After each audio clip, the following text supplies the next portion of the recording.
Prospect ERP proqram təminatında məhsulların adlarının sistemə daxil edilməsi ambar bölməsindən həyata keçirilir. Burada məhsullar hissəsinə keçid etdikdə, sistemdə mövcud olan məhsullarla bağlı məlumatlara görə hər hansı bir məhsula müvafiq olaraq düzəliş və dəyişiklik aparıla bilər. Eyni zamanda filtrlərdən istifadə etməklə müxtəlif məhsul qrupları və yaxud məhsullar axtarışa verilə bilər.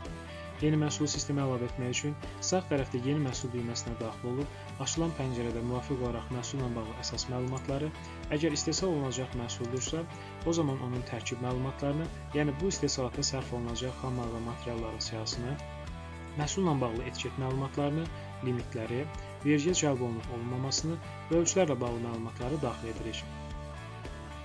Qırmızı ulduzla işarələnmiş bölmələr həmin bölmələrin daxil edilməsinin zərurliyini ifadə edir.